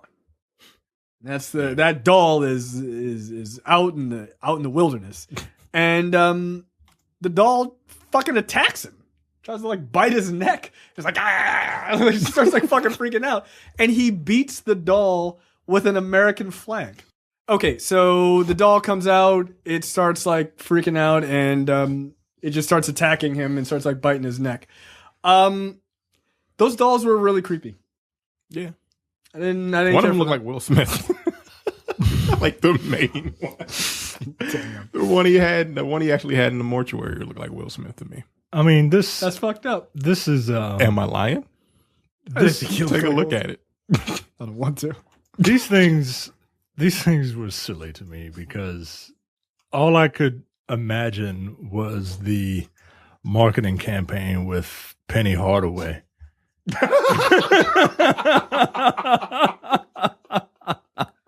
Yo, that's hilarious. Little Penny or whatever. Yeah, right. That's Tell me you fucking. don't look like a Will Smith. Oh shit! Oh shit! Yo, fucking Little Penny. Wow. That's fucking funny. Oh my god. So Corbin Burnson's like, nah, fuck this. He finishes beating the doll. Then he throws the doll out of the window. The doll gets up and comes back into the house because, of course. Then he recaptures the doll and puts it on a dartboard and shoots it with a shotgun. And then he comes back to the painting and he notices there are more dolls missing from the painting. Not all of them, but there's still a few more missing. And he starts freaking out. And as would anyone, because no. Yo, if I noticed that there were live sentient dolls, slave era dolls running around, no. I'm going to open the door of the house, walk out of it, lock it, light it on fire. Nah, fuck that. The CGI for these dolls is exceptional. Yes. So he's trying to get away from these dolls, and then they all fucking start coming up, and then they eventually. I like how he tries to wrap himself for protection in the American flag. I mean, nail right on that, right? Literally trying to protect your racism via patriotism. I mean, again, it's clever. You're I'm not mad at it. I'm not mad at it. You're not being subtle, but I'm not mad at it. Right, exactly. I was like, that's pretty good. That's pretty good. And the dolls, I assume, representing multiculturalism, destroy him.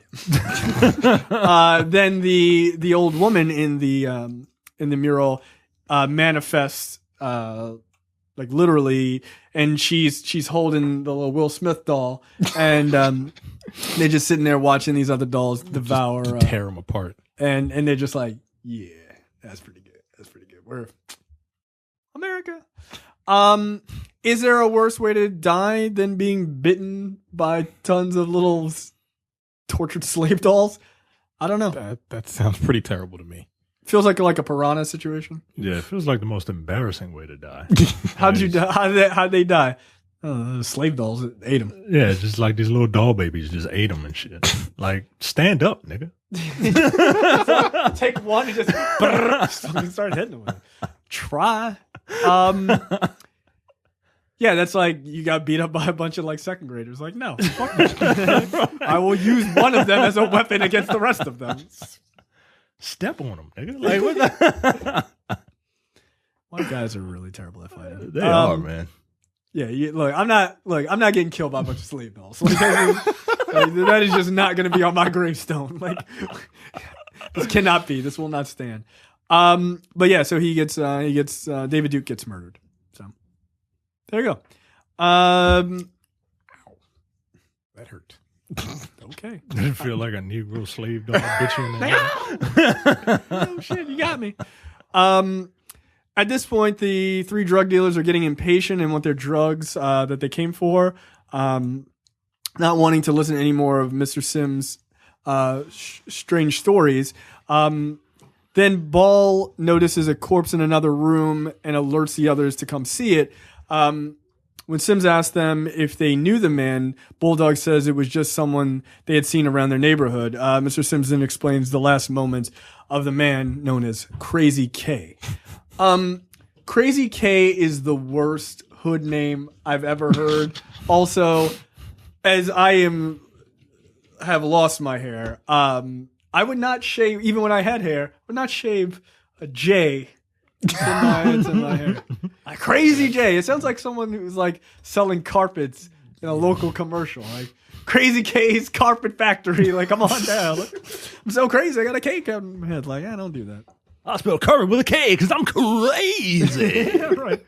Leave the last S off for savings. Like, local commercials are fucking stupid. And the people who come up with them are equally dumb. So then we get Crazy K's story, which is pretty out there. Jerome Crazy K Johns, played by Lamont Bentley, is a violent gang member and homicidal psychopath who has killed many people mercilessly. Yeah, the amount of people you find out this guy has killed that number is untenable. Like, this guy's a serial killer. He should have been on an episode of Mindhunter. Like, yo, I thought it was like, okay, it's like 3 or 4. Like, yeah, he's a gang member. Like, oh, drive by, whatever. It's just like more and more. Yeah, I'm like, piled up. Like, children? Nigga, damn. Dude, you need to repent, bro. Like, you have a serious mental problem. Fucking little girl came out and she was like, yeah, a bullet came through my window or through my wall.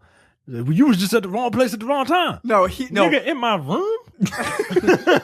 No, his actual quote was, bullets don't have names.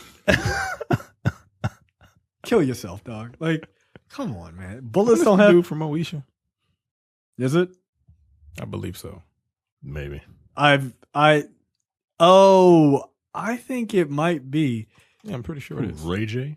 It's not. Right. No, he's a dude from Family Matters too. He was from Moesha and the Parkers. Family Matters. Yeah, he was on an episode of Family Matters as well. One? And yes, he was on one episode of Family Matters. What the fuck? Called An Unlikely Match. Yeah. That's where I think I know him from, because I didn't really watch Moesha. From the one episode? Yeah. Of Well, I Family Matters. didn't fucking watch Moesha, even though he was on. I mean, I recognize him from that show, but like, not, like, that wasn't a show I really watched. I was 16. That show felt very young to me. Wasn't she like 12 or 13 or some shit? Moesha's older than you. Brandy's older than you. Is she? Yes. Yeah, she is. Well, I guess that makes sense because her vision's bad. That's why she killed that guy in a car accident. Hey, I'm not a Brandy fan, so I'm just saying her all you want. Sorry. She's a year older. Okay. She's crazy. She's batshit crazy. Yeah, she's crazy. Look, in the urban battle for The Boy Is Mine, I side with Monica. Yeah. I don't side with Moesha. Get the fuck, or Brandy. Fuck out of here. I was always a Monica guy. Yeah. I always preferred Monica's music. Yeah. I had a Monica album. I did not. I don't listen to R&B like that. Yeah, We slow know down. shit. Yeah. We know. Who's Monica? The Boy Is Mine? It's more of a Raven Simone guy. Yeah, so Crazy K again is this violent gang member. So he's driving down the streets of LA in his Mustang. Wow, this movie is really 1995. It's black, of course. He then comes to a stoplight where he notices a car of a guy that is from a different gang or whatever. And he follows him. Then he parks his car in this guy's neighborhood. The guy gets out of his car. He's like, hey, man, what's going on? He's like, hey, Crazy K, how are the carpet sales? And then Crazy K was just like, nah, fuck that, son. You got to die. And he just pulls out a gun and shoots the guy like 3 times in the chest. In retaliation, 3 other men attack. They come out of a house right where the shooting happens. And they shoot Crazy K. I'm just going to call him K because that sounds ridiculous. And he's laying on the ground and he's like bleeding out. Then the cops show up and kill those 3 men. Question. Why is his nickname Crazy K when his name is Jerome Johns? Does the K stand for killer? That would make He's got killer sideburns. sense. Those sideburns are unacceptable. I didn't like those. Like You didn't. That's not a style you. That's not a style you rocked. You didn't ask for that. You didn't ask for like the number 14 on the fucking Like, chart they're not even when you went to get your haircut. Like, they're not even real, are they? Like, give me the Crazy K's, dog. To a point, like knives. There is a terrible facial hair. So So Crazy K is laying on the ground. Those 3 guys have been killed by the police. He's laying there. He's like bleeding out, like just like blood coming out of his mouth or whatever. But he survives his injuries, and he's arrested and sent to prison. Then we get sort of for life. Yeah, I mean, I get it. Yeah, you've killed a lot of fucking people. But he's sent to prison, and then we sort of get almost like a Clockwork Orange kind of situation, right? Have either one of you ever seen it? Yeah. Have you ever tried to read the book? No. Fuck you talking to? If there's a movie of it, I ain't reading it. Sure. I mean, that's kind of my life story. Yeah. Like, I've seen Snowman. I don't need to read a book. I hear the book's better. It better be. I'm sure it is. The main character still Harry Hole. Is that it? Hole. Yeah, the book is insane. Like the book is really difficult to read. The movie is equally crazy, but it's also a fucking masterpiece in its insanity. So we get a similar thing. So he goes to prison. There's a woman, Dr. Cushing, played by Rosalind Cash, who, this is her final film before her death. Yeah. That's kind of sad. I don't know who she is. And they take Kay to this facility in the basement of the prison, and they put him next to a white supremacist. And this is actually one of the really smart things they do in this movie. I thought it was pretty brilliant. They sit him next to this white supremacist, and the white supremacist is like, yeah, I guess he's supposed to be going through the same process. Basically, they're doing these experiments on him, and if he passes through the process, then he gets possibly let out of prison, right? Which I'm like, this guy's in prison for life. Why would you? No. I'd be like, you're going to do the process and there's nothing you can do about it. Maybe you'll become Luke Cage, but probably not. So you're just going to be in jail. So the white supremacist is like, yeah, being white's pretty great. And white supremacy is awesome. I love Donald Trump, whatever. And so then he's talking about like, the race war is starting, but there will be some black people who will be spared, and they will be used to turn to like they'll be turned against other black people to kill other black people, right? And he was like, yeah, so what are you in here for killing? I assume you're in here for killing people. And Kay's like, yeah, I killed a bunch of motherfuckers or whatever. And he was like, so what race were all of them? And so then he has to admit that they're black. And then they sort of play this whole idea of, yeah, these white supremacists want to kill black people, and then here we are, black people as gang members they're doing the work that these guys want done, which I thought was a pretty smart way of doing it. And they really play that up during this experiment as well. Yep. I mean, what are your thoughts on that? I mean, that kind of rings true to that, like, Kendrick Lamar, comment, right? I'm the biggest hypocrite, right? Yeah. Because here I don't want black people to be killed, but, you're a gang member or whatever. Not that he was, but that he knows all these gang members who do the same shit. Right. It is a message that is surprisingly slightly subtle, but for the clientele of this movie, I think you need that message to be the one that is nailed on the head. You didn't think it got nailed on the head during the next scene? With the fucking imagery when they put him in that. Yeah, when they put him in the Clockwork Orange thing, I'm talking about specifically just that conversation. Yeah. But I guess you don't want to overdo it. You have this guy, this white supremacist, going, "I like you. Like, we're going to be cool." After he tells him, "Yeah, I murdered a bunch of people and they were all black." It's a white supremacist saying, "Hey, you're cool." Yeah, like but you're smart though. I mean, I feel like you don't have to be super smart. Shut the fuck up. I feel like you don't have to be that intelligent to get that message. Right. I mean, I'm not dumb. Then again, I don't know. Like, I'm not dumb, so I don't know what that's like. But I don't know.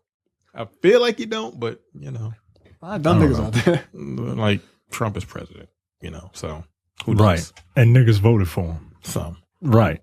Unfortunately. So that blows my mind. Right. I think Silver and Gold or whatever the fuck their names are. Like, I don't think they would have got it. You know what I mean? Silk and mink. Granite, frankincense and myrrh. I don't know. I don't know their fucking names. Fool's gold and garbage. Whatever. Are they real? They can't be. Right? Like, or are they just trying to like? They're trying to Cash profit. in. Yeah, trying to like cash in. I really would. I think they're real. Do you think they really believe the shit they say? Yeah, I do. Wow, that makes my because they don't look like they're acting to me. And that's the thing, they do look like they're acting to me. Yeah, like because they're so ridiculous. But I don't know, maybe you guys have a lot more faith in your fellow black people, but I try. Yeah, like I feel like I want to believe that there are not two legitimate black people who are that coonish that are like Donald Trump is better than and they're like I still, even if they're doing it for the money, I refuse to believe it for my own sanity. Think they're assholes for even doing that. But at the same time, I mean, so by that token, like you still have faith in Omarosa. No, I think she's for real. But she's not. I mean, look, I think Omarosa is a woman-shaped hot bag of garbage. But I don't see her. She's not as like they are like literal coonish stereotypes. You know, they're just like they might as well be step and fetch it. Like and they're like, no, Donald Trump. Let's do a rap. I'm like, what are you doing? You're black. You are related to other black people. I know they're just like, stop doing that. Like, what are you doing? They have to be. I cannot imagine that they are related to other black people who don't just like punch them in the face when they see them. And if they don't, why aren't you doing that? Who's related to Diamond and Silk? Where are those black people? I want to know. Do they eat Kraft macaroni and cheese? Because I feel like they probably do. Maybe it's like Black Dynamite, right? Like, remember the plot of Black Dynamite where Anaconda malt liquor gives you a little dick. Like, maybe Kraft macaroni and cheese just fucks your brain up and turns you into Diamond and Silk. Yeah. We gotta come up with some convoluted ass way to link Kraft macaroni and cheese and cooning. I mean, stay tuned next week. I mean, that might be the next preview episode. Sequences in movie history. That scene in the fucking chicken and waffle spot in Black Dynamite is one of the best scenes in a movie ever. It's one of the best. I don't give a fuck what anybody says. It's fucking hilarious. It's so good. It is classic like 1966 Batman and Robin logic. Like they're just jumping from one illogical point to another to put together a batshit crazy puzzle. Now turn that around. Divided by 10, what you get? Like, what the fuck? All right, 2 pieces of bologna, split, fried, smashed. In a dome, smash it. That shit doesn't make any sense. It makes sense. Because when you put bologna in a pan. I get it. It's just, it's fuck. I shouldn't say it doesn't make sense. It's ridiculous. Oh, God damn it. It was so good. Oh, man. So at this point, I don't even remember where the fuck we were. They put him in with the white supremacists, and now they're taking him out. And they're going to put him in this fucking chamber, right? Like, so he has this conversation with the white supremacists. They then put him on this metal rack, basically, and they spin him around, and they show him imagery of the KKK and general white people being pieces of shit and celebrating black people being hung at these, what they refer to as picnics. They shoved this plastic the rubber tube up his nose like that. I feel like that's not how you're supposed to do that. No, you normally get knocked out before they do that. Just shove that shit down his nose. I'm like, ew. It looks like it hurts. It was kind of funny because they put their hand here. It's clear that's not moving. They're like, it's going in. And no. And what was with the rubber gloves?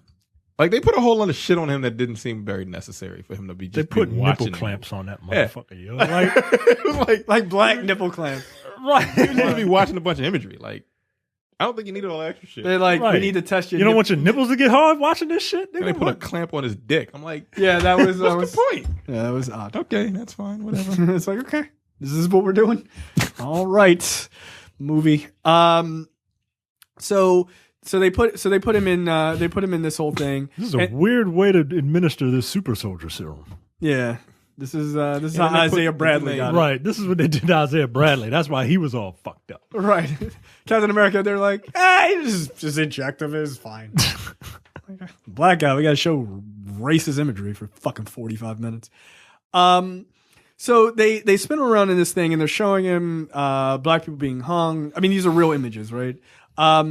More than I've ever seen in any situation. Yeah, why does he have black nipple clamps? This is weird. This is making me uncomfortable. And then they juxtapose that imagery with the imagery of gang members getting shot. And this is like right out of every 90s rap video. Yeah, pretty much. I mean, look, it's a pretty stellar, heavy-handed delivered message, right? I feel like this is where Spike Lee's input came in. Oh, without a doubt. He was like, oh, we got 40 images. He was like, 80 images. Yeah, that was a lot, man. I was like, Jesus. Like, I've seen a number of these, but some of these I was like, these are new. Like, I don't need this shit. This reminds me, wasn't it that Gangstar song that was just like, it had it was just like it was like Bloods and Crips killing each other. Like a lot of these scenes reminded me like right out of that video, which was super fucked up. This is like colors the the sequence. And so then it's like juxtaposed of like showing the white power tattoos of the guy in prison that he was just talking to. And so obviously they're trying to make a point. It's if you don't get the point, well, you're a moron. So then they lower this dude into a sensory deprivation chamber, and it has like strobing lights, and it's there to make him sort of think about all the terrible shit he did. Now, what the clip we have is after he's in there for a while, and he starts to see people that he's killed in the past. And I thought this was actually a pretty effective scene. So we have that clip. We'll play that, and then we'll So you gonna blame all this shit on me? Huh? You trying to make me crazy and stuff, motherfucker? Huh? I don't hold no responsibilities for these motherfuckers. But you are responsible for the lives you've taken, for the dreams you've turned into nightmares. Nightmare? Motherfucker, what about my nightmare? What about the nightmare I lived in? What about the nightmare I lived in ever since I was born into this motherfucker? Who's responsible for that? I don't know, Jerome, you tell me. Who is responsible? Your mother? Your father? Your teachers? The world? Who? Yeah, that's right. All of the motherfuckers they created. So now the motherfucking nightmare. The nightmare ends when you say it does, Jerome. You've got to take responsibility to wake up. You've got to take responsibility to break this chain. I got one motherfucking responsibility in this world. That's me, and that's it, motherfucker. So anybody and everything that ain't me ain't shit. Do you understand that? That's a question best posed to yourself. I'm giving you a chance. I'm giving you a shot at redemption. Do you understand that? I don't give a fuck about none of these stupid motherfuckers. So what you do is stop fucking with my mind, man, and let me about this motherfucker. There's nothing to stop you, Jerome. Jerome! Shut the fuck up! Shut up! Let me about this motherfucker. I swear to God, I'll snap this bitch neck. Jerome, it's not too late to be saved. You won't get another chance. I don't need another motherfucking chance. You know why? Because I don't give a fuck. I said I don't give a fuck. I don't give a fuck. Okay, so there you go. That scene is, I thought, pretty powerful. You know, even though he is presented with like all these people that he's killed and everything else, he's just like, nah, he refuses to change. That ain't my fault. Like, yes, it is. Trust me, it really is your fault. It ain't my fault, and now I'm gonna snap this bitch's neck if you don't let me out of here. Nigga, that's your fault. I feel like you're doubling, maybe even tripling down. But then they turn the lights on and there's nobody there. including the woman that he thinks he's holding. So then, as he's yelling, "I don't give a fuck, I don't give a fuck, I don't give a fuck," we see that he wakes back up, and he's actually never been at the prison. He's still laying on the ground saying, "I don't give a fuck, I don't give a fuck," when he initially got shot. Yeah, he essentially had his life flash before his eyes. Right. And the three guys that were standing over him that shot him were like, "Okay, well, you don't give a fuck? Well, we don't give a fuck either." And then they put a couple bullets in him and he dies.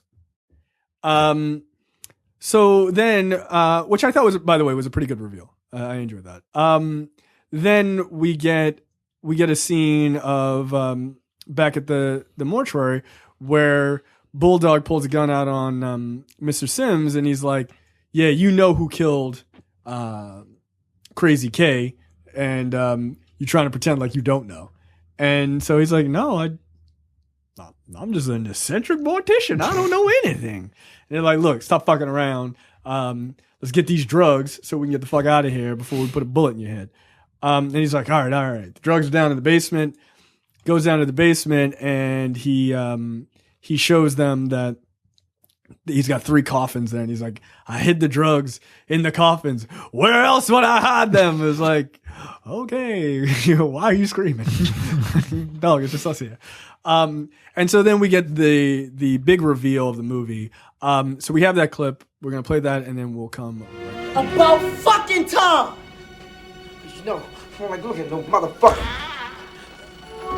Holy shit! What the fuck is this, man? Hey, man! What's going on? What we gonna do, Bulldog? I don't know. Blast it! What this? Oh! After you killed Crazy K, a few of his boys killed you. I guess you didn't make it. No, I ain't hearing this. No! What the fuck you trying to say? Damn, motherfucker! Very! Motherfucker bullshit! If we did, then what the fuck we doing in the funeral home with your crazy ass, huh? This ain't no funeral home. It ain't the Terradome neither.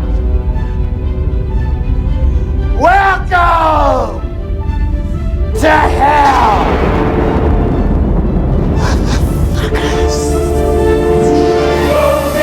Then it is revealed that not only does the Mortician have a snake tongue, but he is in fact the devil, and they are in hell this whole time. And all the background shatters away like glass, and then they find themselves in hell. And then they realize that they are not actors because this was the worst acting in the movie. Ah! What are we doing in this mortuary with you, motherfucker? All right, yo. All right. It is. All right. It isn't the best. No, it is not. Like, they can't even pantomime like the it's hot, and then fucking Joe Torry is still sitting there, and then he looks over like, oh, they dropped their guns. I'm gonna drop my gun now. Ah! You, sir, are no Martin Lawrence. But I thought the reveal, I did not see it coming, but I thought the reveal of Mr. Sims as the devil was pretty good. That wasn't bad. I had a feeling something was going to happen because as soon as Crazy K got shot by 3 dudes backlit, I'm like, all right, well, these are the 3 dudes. Well, right, I knew that part. Right? And then as soon as later on in that scene when the cops come and they all get shot in the back, I'm like, all right, well then these 3 dudes are fucking dead. So they're going through their own dream sequence. Plus, this is essentially a Tales from the Crypt episode, and that's the like monkey's paw shit that happens in those shows. Yeah, I liked it. I thought it was good. It was effective though. Is this?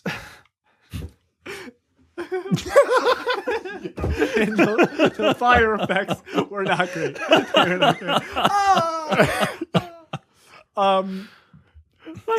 Look at them when they're on fire. Like the dude in the Kangol was like.